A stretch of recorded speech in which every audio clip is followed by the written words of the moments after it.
Hello, hello, hello, hello, all. Hello, guys. It's Monday evening. It's Monday evening. So, y'all guys, you guys see the thumbnail. You see the subject. Black parents, we need to have an uncomfortable conversation. Okay? Have we forgotten what we were taught?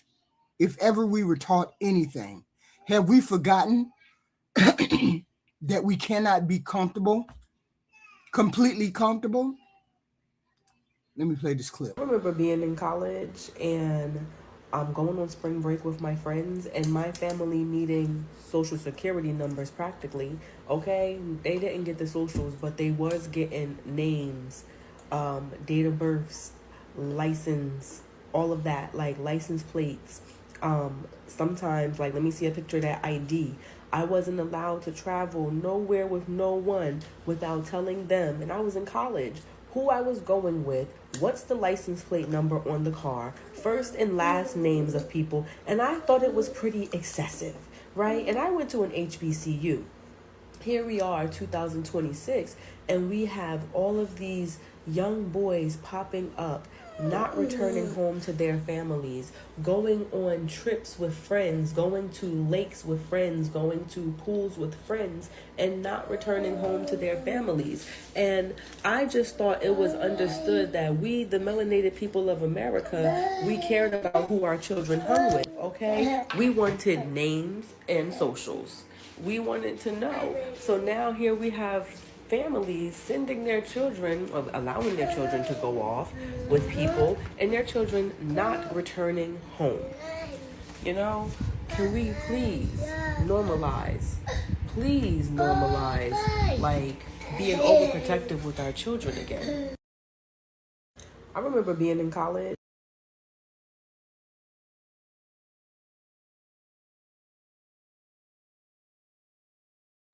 Those parents, Nolan Wells' parents, getting on TV bothered me because something she said, the wife said, made me think about some things.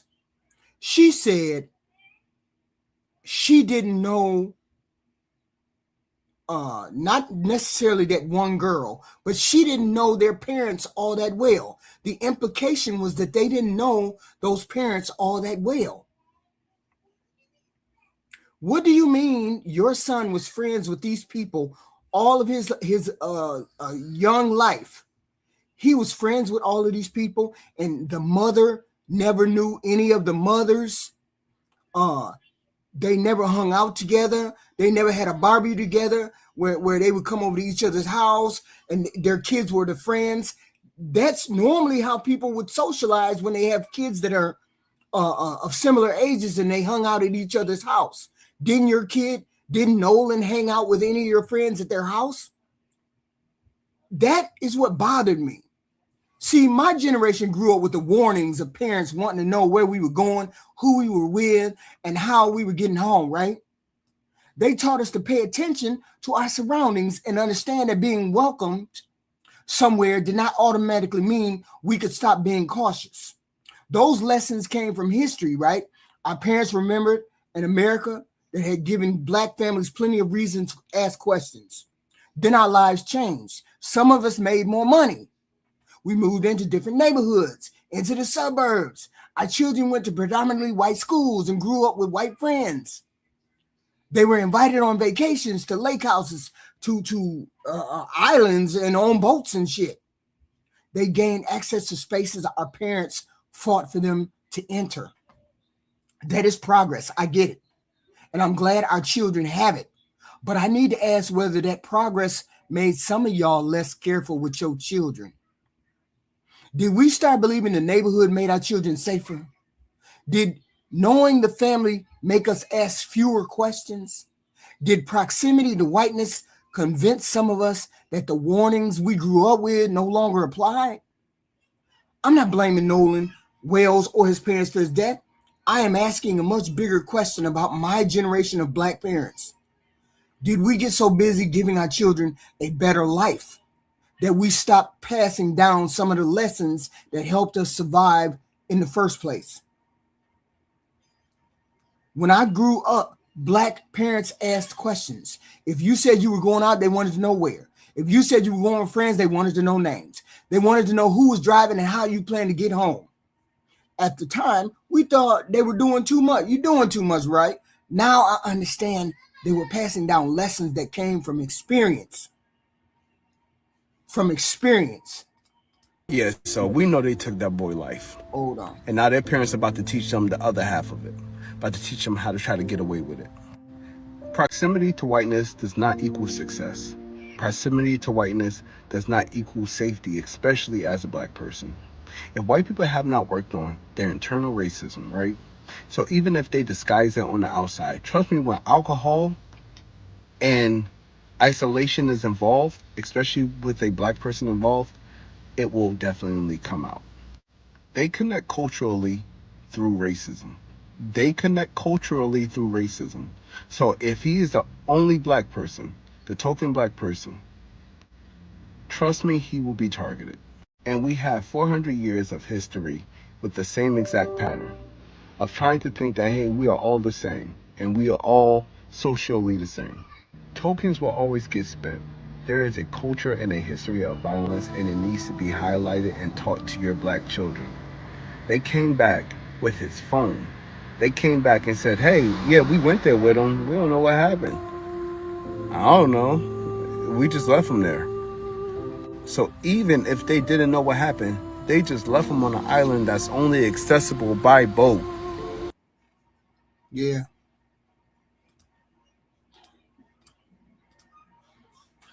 You correct. He's correct.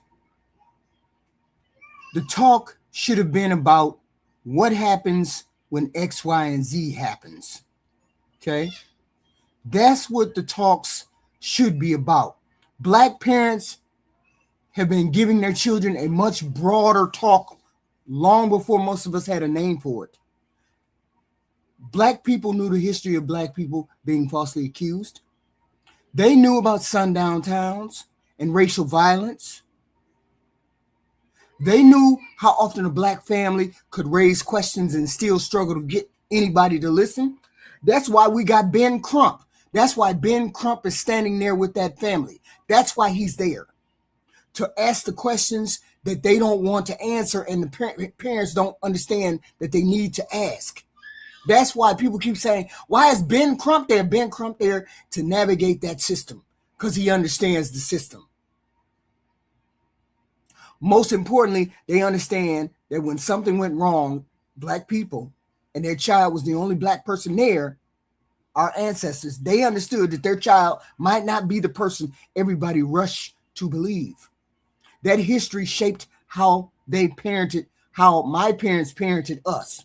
I went to an all-white school all my life, from kindergarten all the way up until I was 16 and I graduated from high school. All white girls, just all white, uniforms all the way. Mom, can I go? No. Mom, can I go with my girl? No. I heard that all the time. Okay. That history shaped how my parents parented me. So when my mama wanted an address, she wasn't trying to ruin my night. When my dad wanted to know who was driving, who was going, he wasn't being nosy. They understood not knowing where their child was and who they were with could matter if things got out of control. I think my generation made the mistake. Some of the people in my generation made the mistake of looking at some of those warnings as fear. And we didn't want to pass that fear down. Today, they definitely don't want to pass that fear down. The kids that are young these days, they don't even look at race. I'm sorry, child. I'm sorry. This world is based on race. It just is what it is. As long as white supremacy has a reign in this country, as long as people think they're superior than you are as a black race, as long as you are the hated race on this planet, it's always going to be about race with other people. Okay. I wanted my children to move through the world freely than I did. And I understand that too. And maybe we failed to separate the fear from the lesson. Our parents may have carried too much fear because of what they lived through. I get that. But the caution underneath that fear came from somewhere. And we should have understood the history before we decided children no longer needed it. Case in point, Nolan Wales. Case in point. Okay. And there's been plenty more instances that just have not made the news as much as this one has. Plenty. Black progress has probably been part of the reason. Our circumstances started to change. More Black families moved into neighborhoods our children once could not even enter, or our parents couldn't enter. Our children went to better funded schools, joined travel teams, built friendships with children from different backgrounds and very different from ours. They were invited into homes on vacation and into social spaces many of us never experienced growing up. That is what our parents fought for. And I'm not criticizing that. But access can create comfort. And comfort can make you stop asking questions. Very, very important questions. Allow me to drop a thought. Black parents must come to realize that they may be part of the problem when their kids lose sight of their own cultural heritage and race. Some Black parents love the idea of their Black kid being the only Black kid in a white group. Therefore, we associate everything good with being white. Now, without any chastisement,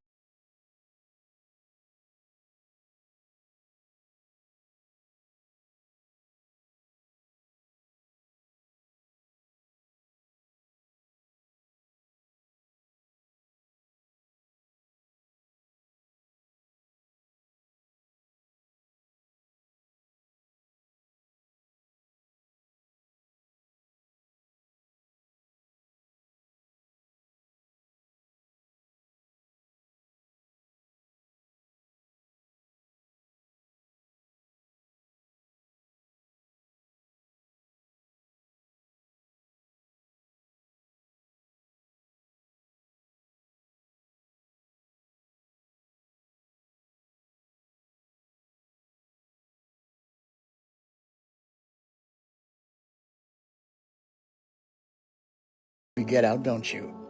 While we want to get along and love all of God's children, at the same time, we've got to come to the realization that everybody does not like us. Everyone does not love us. There are people out there who hate us just for the color of our skin.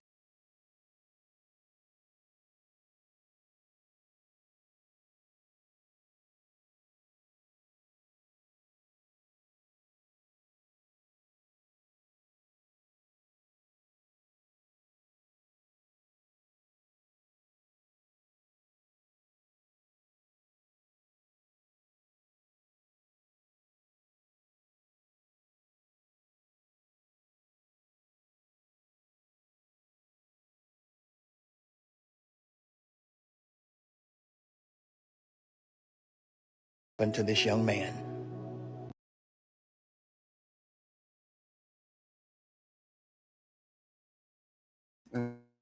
The illusion of inclusion. Those words stay with me. You know, your child may genuinely be loved by their friends. This is Black or white.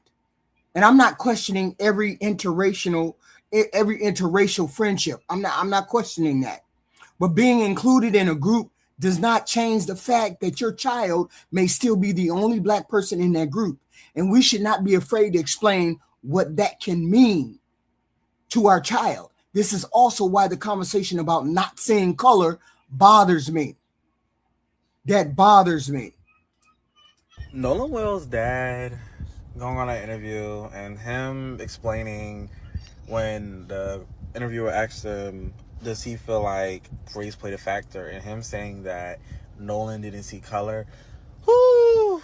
And it clicked. It clicked, but I had a feeling already. I had a feeling because I had a feeling. And when he said that, I was like, you set him up. You said, I'm not gonna lie, you kind of, and I'm not trying to be insensitive when I say it, but you did your son a disservice. Now, of course, like, I'm not putting all the blame on the parents, right? Because no, like, of course the blame is still on, like, you know, like the people who, you know, like, I'm not putting all the blame on his parents or nothing, but you, like, as a parent, especially a black parent to a black son or daughter living in America, you living in Mississippi at that, purposely not having a conversation like that with your very black presenting son, you're setting your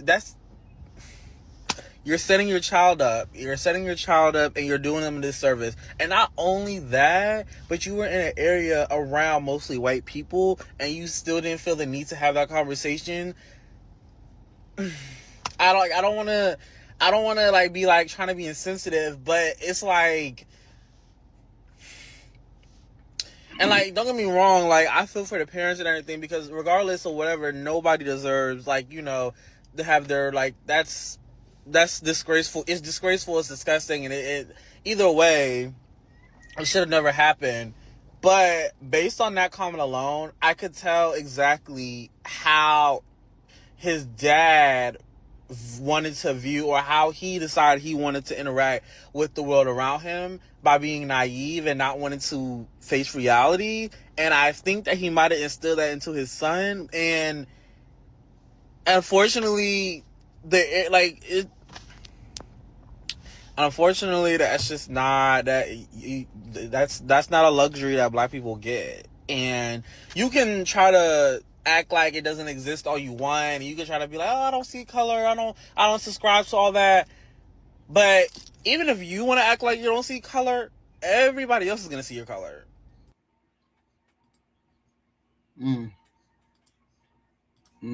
I understand what parents mean when they say that. I understand it. They want their child to judge people by the character, the content of their character, instead of the color of their skin or their race.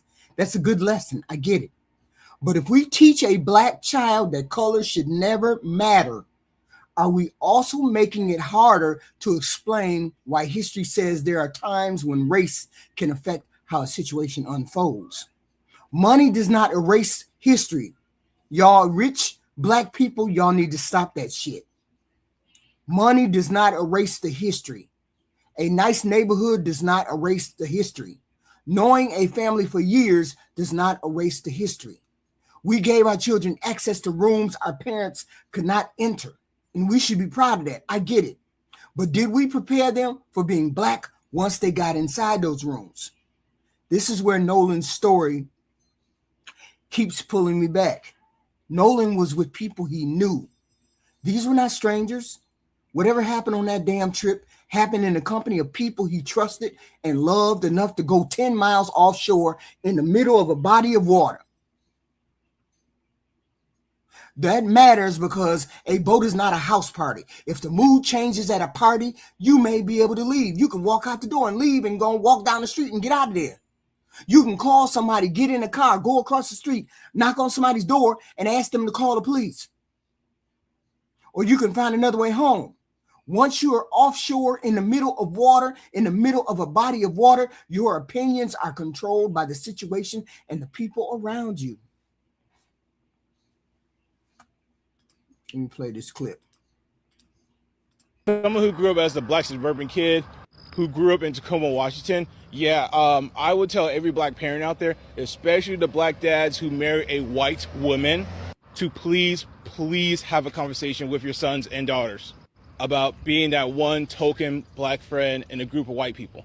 Now, luckily, I ain't got no horror stories or intuition stories similar to other black folk, thankfully. But looking back now, I think about it, there's some people I probably shouldn't have hung around before. Because unfortunately, it's also a painful reminder that we gotta teach these young black boys and girls that just because you have a bunch of white friends does not mean you're cool with them. And that what history has keep repeating, keep telling us that white people will cover their asses. They will lie. Because we still ain't know what happened to Tamala. And you especially telling me that these group of white kids, they don't know what happened, why they left them, because one, that shows they're not real friends. And again, like I said, white folks will cover their asses. They will lie to cover their asses, even though they know the guilty, even though they know what happened. Again, please have that conversation with your children. As someone who grew up as Have that conversation with your children. Have that conversation with your children. That is the conversation I'm talking about. Trust your friends, but understand your surroundings. Know when you're becoming completely dependent on a group for your transportation, your communication, and your ability to leave. Let me play this clip. Everybody around the world copies African Americans and then yet disrespects them. GPS is a black woman. 3D imaging is a black woman. Laser eye surgery is a black woman. Escalators a black inventor. Elevators a black inventor. The roller coasters, the cell phone, our video games is Jerry Lawson, Mary Van Brighton. In 1966, she invented the home security. You talking about open heart surgery, Daniel Hale, plasma, Charles Drew. We can keep going. Surgical equipment, black people inventing, just constantly inventing. And they took everything and lied. Black people are still thriving. Black women have the highest degrees in America. These are the same women that were operated on with no anesthesia, but they're #1 in academics. Atrocities that African Americans have been through, I'm surprised we are this peaceful. Black man invented the stoplight. White man invented a ticket.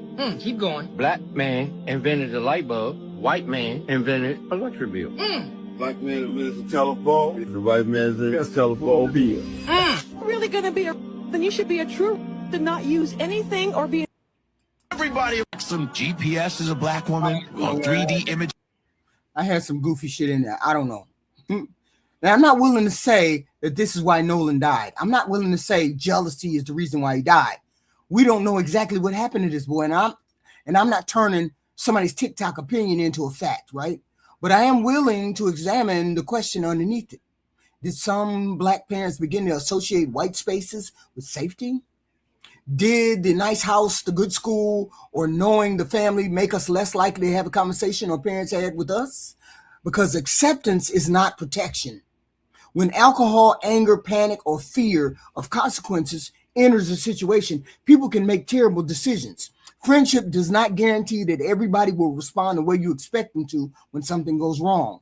Nolan's story has forced me to ask whether we are teaching our children to recognize when they have become completely dependent on the people around them. You can trust your friends and still need a plan, an exit strategy. Those two things have never been opposites. Okay? Maybe our children aren't careless. Maybe they simply don't know what we know. A lot of black children today grew up in a very different world than I did. Their neighborhoods were integrated already. Mine wasn't. Their schools were integrated. Their friend groups have always been mixed. Some of them have never experienced the kind of open racism their parents did, grandparents did, I did. That's progress. But history does not pass through DNA. You have to be aware. You got to be aware, bro. This is to all the black parents out there. Please do comment and tell me your thoughts, because I have watched a black lady in America who has experienced living in the Deep South, which is particularly white and racist. She says that in the sad, tragic case of Nolan Wells, the parents have a part to play in setting their children up to fail. Not just this set of parents, but many other black people who live in areas of majority whiteness and racism. There is this extreme effort to embed themselves in this wider community, to be accepted, to be on par, hence the delusion that they are and will be accepted within the wider white community. And this is setting up their children to fail.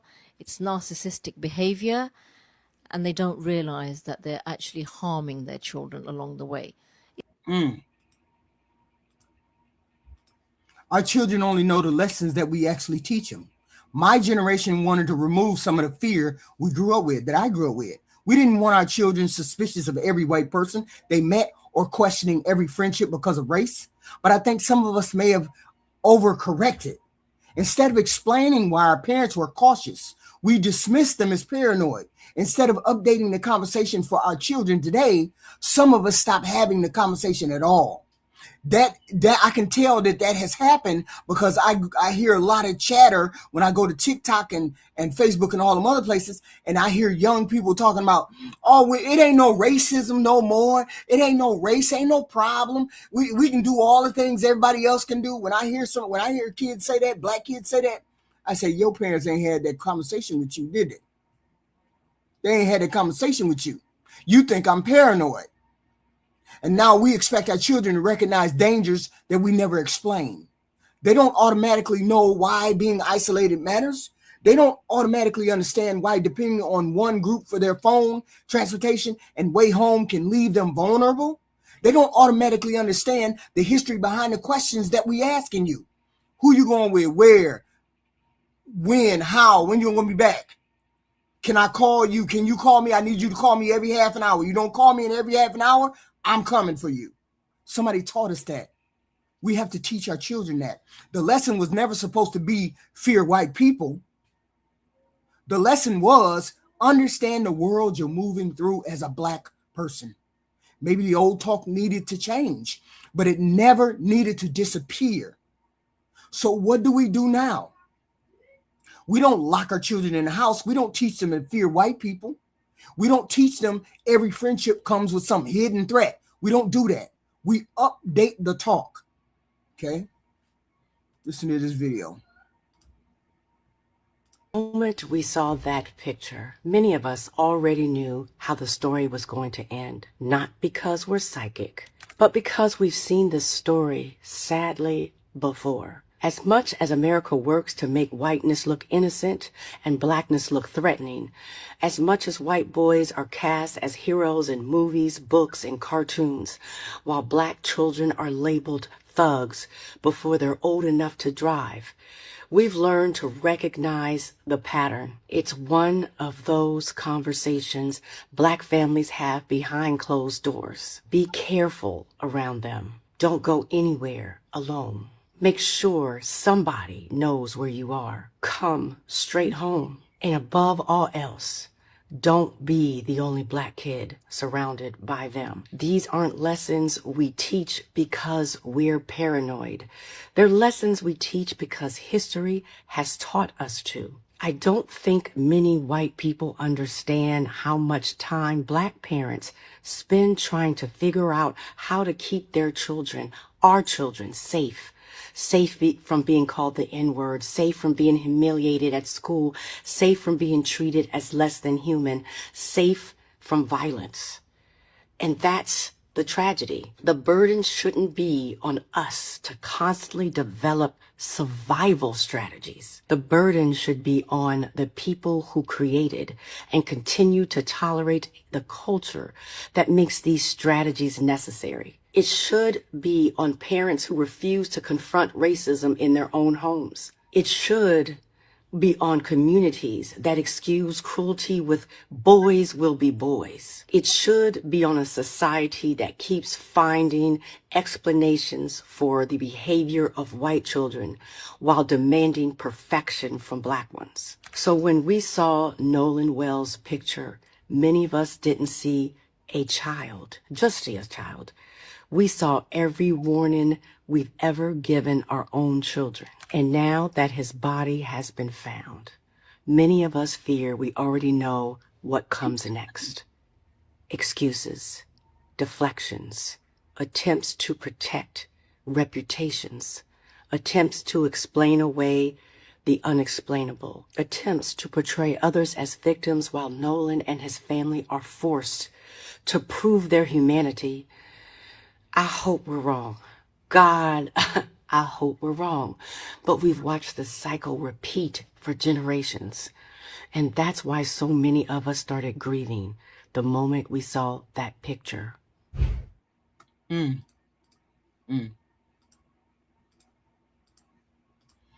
teach our children that trust does not mean turning off their instincts. No, I want to say this one thing. Remember when those pictures came out, the 4 boys on the boat with Nolan in the middle? When they first came out, those pictures were just that, pictures. Now, those pictures, they blurred out those faces. They blurred out those white boy faces on that picture. Why did they find the need to blur those 3 boys' faces out of that picture with Nolan? But Nolan's face is just out there for them to see. But the 3 white boys that's on the boat with Nolan that day, their faces are blurred out now. It's called white privilege. That's what it's called. And it's closing the ranks. There's nothing to see here. No, he just drowned. He just drowned. That's all that happened. It ain't no big deal. This is what we're going to start hearing. We're going to start hearing that chant. No, he just drowned. Nolan was an excellent swimmer. Excellent swimmer, according to his mother. He was an excellent swimmer. If the atmosphere changes, pay attention. This is what we have to teach our children. We have to teach our children, trust does not mean turning off our instincts. If the atmosphere changes, pay attention. If the drinking gets out of control, don't wait for everybody else to decide when it's time to leave. If you're going somewhere isolated, make sure somebody at home knows exactly where you are and who you're with. And Black parents, we have to ask questions like this again. We have to ask again. Whose boat is it? Who's driving? Where are you staying? When are you coming home? What time? Not because our children are babies, not because their friends are white either, because we're parents and we have to concern ourselves about our safety, the safety of our children. The modern talk also has to include race without turning race into fear. Our children need to understand that being accepted into a group does not erase their history or guarantee how people will react in a crisis. I want Black children on the boats. I want them to go on the boats. I want them at the lake houses. I want them traveling and walking into every room our grandparents were kept out of. I ain't telling them to come back home. I'm saying we need to send them prepared for when they get into the room. Prepare your child before they get into the room. You can't have your child walking around like, doo-doo-doo, ain't nothing happening, doo-doo-doo, I'm the only Black person in the room, doo-doo-doo, I shouldn't worry about any of these things, doo-doo-doo. You shouldn't be sending your child in the middle of a room because you don't want to see race. You just goofy when you do that.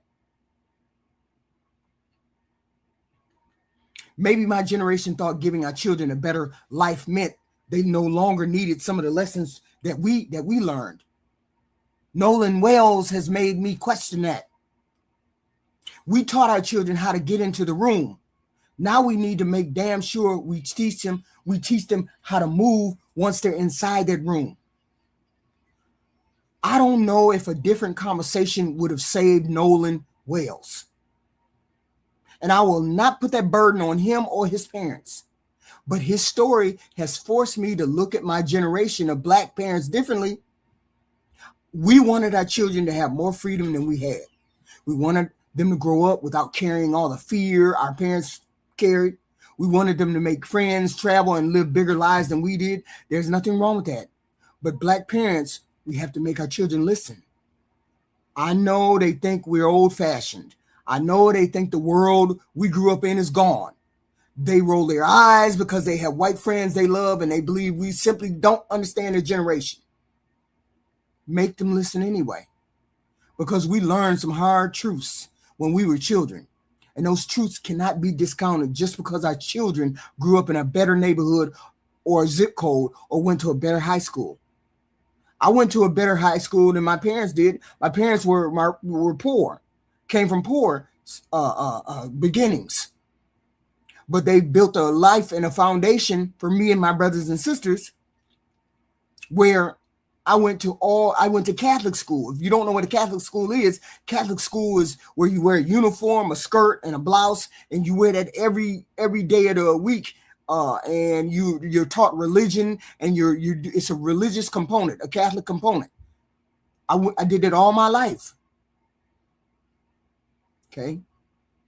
But they still taught me lessons. They still talked to me about You might be, because I went to high school and there was only 7 black people. 7 out of 500-600 people, it was only 7 black people. And us 7 black girls, we had a code with each other.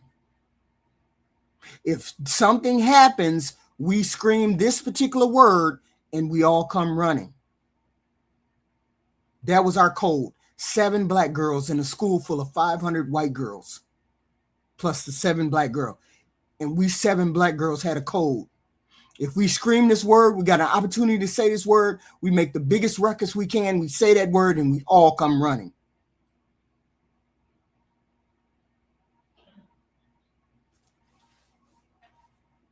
If somebody does something that changes the way you feel in the space that you're in, tell your parents. Tell your child that if somebody says something that makes them uncomfortable, pay attention. Don't brush it off. Don't make excuses for it. Don't say that's just how they joke. Don't say she didn't mean it like that. Don't stay because you're afraid everybody will think something is wrong with you if you leave. Don't stay. Move away from the situation immediately. Call your parents, call your friend, call your cousin. Tell me what was said. Tell me what was done. And let me help you decide what comes next. Because sometimes discomfort in your mind recognizes something before you're ready to admit what you saw or what you heard. We taught our children to be polite. We taught them to not overreact. We taught them to give people the benefit of the doubt. But black parents, we also need to teach them that they do not owe anybody the benefit of the doubt at the expense of their own safety. If those horns start getting louder and louder, the voice in your mind your brain keeps getting louder and louder. Danger, danger, danger, get out. Our parents gave us warnings because of the world they knew. Some of those warnings were hard, but the lessons underneath them were real and they still apply to this day. Our children need to hear those lessons. They need to understand them. And whether they like it or not, we need to make them listen. The fear can stay in the past. Those lessons cannot stay in the past. And we need to make sure that they hear those lessons. Okay.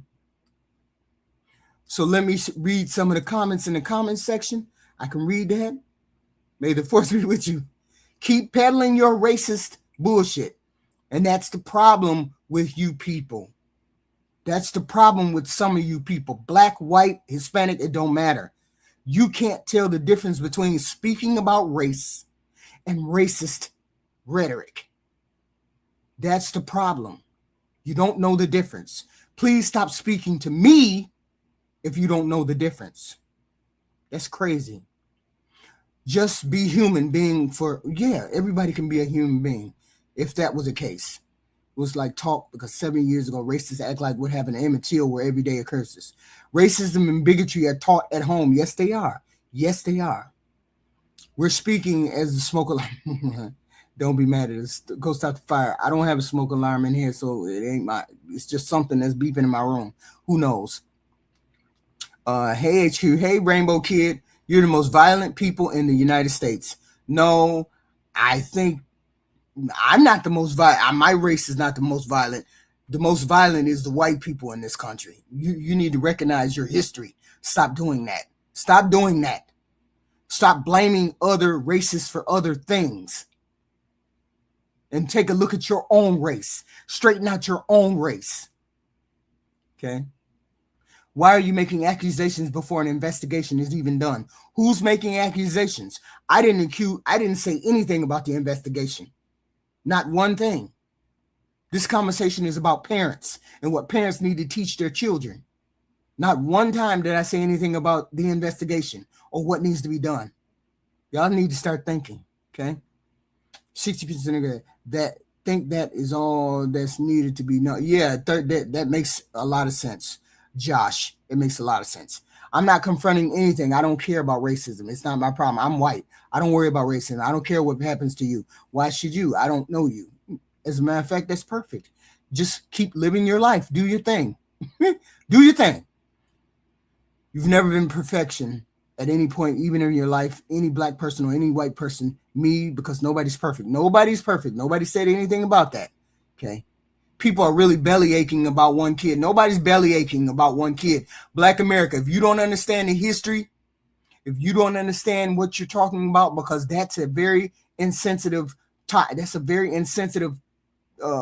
statement that you made, I wish you wouldn't even speak on the topic, because you apparently don't understand why I'm having this conversation with Black parents. Okay. If you don't understand why I'm having conversation with Black parents in this, please don't have a comment, because you don't have the depth, or not just Black America, but any person that doesn't have the depth of knowledge to understand what I'm saying. Please don't have a comment about it, because you don't understand what I'm saying to you. Okay. Yes, excellent swimmers die every day. They do. Absolutely. Went to get milk, but your mama failed you. Okay, a Black person, great swimmer. Now that's a lot. According to, I didn't say he was a great swimmer. His mother said he was a great swimmer. His mother said that. I didn't say that. I'm just repeating what she said.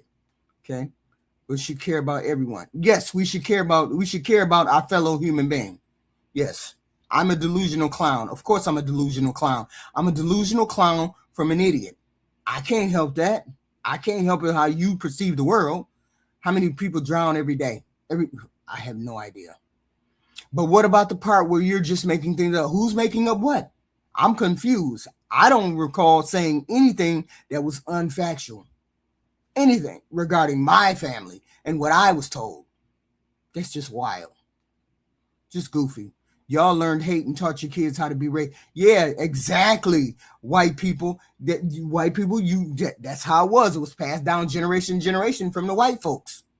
White folks taught their children, a lot of white folks taught their children hate and racism. They just did. It is what it is. Sure. It's an accident until they say that it wasn't an accident. Stop blaming it on the crackers. I don't recall saying anything in this presentation about who was to blame. I recall me having a conversation with the parents in this presentation. Please understand what I'm saying. Some of y'all your mind just go all the way out there. I'm talking about parents. You're talking about the investigation. I'm not talking about the investigation. I'm talking about parents. Please stay on the topic. Okay. Why are you worried about whose faces are blurred and not? Because their faces weren't blurred when they first put the picture out. Now they're blurred because they're trying to protect the children. Why is it? I don't understand what's going on with some of y'all. Some of y'all need to get into the game. What's going on? Why would they need to blur the faces now? That's crazy. Just crazy. It appears he was killed and his body was taken back to the island and dumped. That's a possibility. We don't know it, but that's a possibility. You know, they went to look for him on what was it, Sunday? They went to look for him on Sunday, and they went all over the island, and they didn't find him on the island on Sunday. But when they went back on Monday morning, they found his body. So you mean to tell me nobody saw his body out in the water? So, because I'm just saying, his body was out in the water, and the body washed up on shore, because that's what the policeman said. The police said his body was on shore when they found him. So how was his body on shore when they found him, but he wasn't on shore the last time they went to look for him? The day before, he wasn't on shore, but he was on shore Monday morning. So it is a possibility that it appears he was killed and his body was taken back to the island and then dumped. I don't know about that. I don't know enough about it. Okay. That's wild. So I don't care about you, what happens to you. I don't care what happens to you. Why you keep saying that? Like I care what happens to you. Shut up. Stop saying that. Okay. Well, my white brother was assaulted in the boys' bathroom at junior high school by 10 black boys. And I would have said something about that too. What is your point?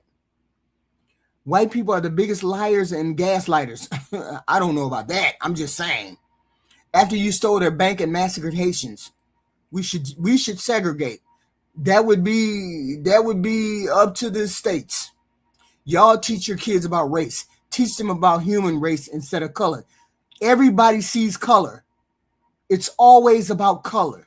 Stop saying we have to not see color. Everybody sees color. because otherwise we wouldn't have people hating on black people just because they're black.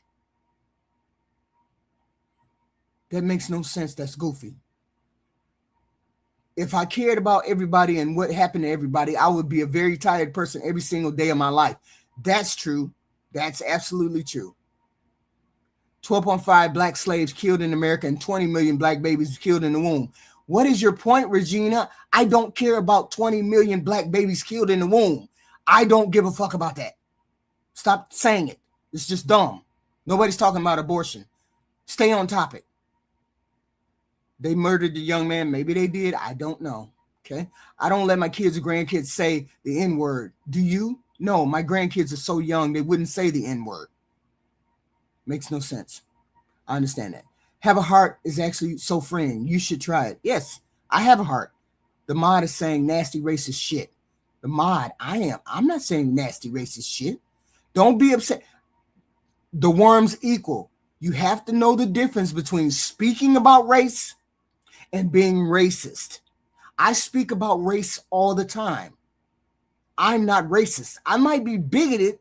I might be prejudiced to a certain extent. All of us have that prejudice and bigotry, but not all of us have the racism. Okay. And those are 2-3 different things. Okay. You need to know the difference. Okay.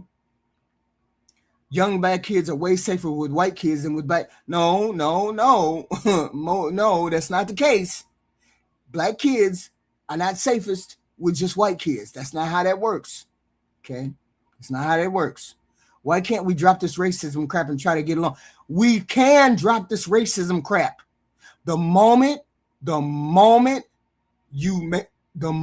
everything is equal. The moment white people think everything is equal. And then we don't have people hating on black people because they're black. As long as we don't have people on this planet who think they're superior than another race. As soon as we have that, I will get done with talking about race. As soon as we have that, I won't have a white person get on here and think they're better than me because they're white. As soon as I have that, I'll stop talking about race. As soon as I have that.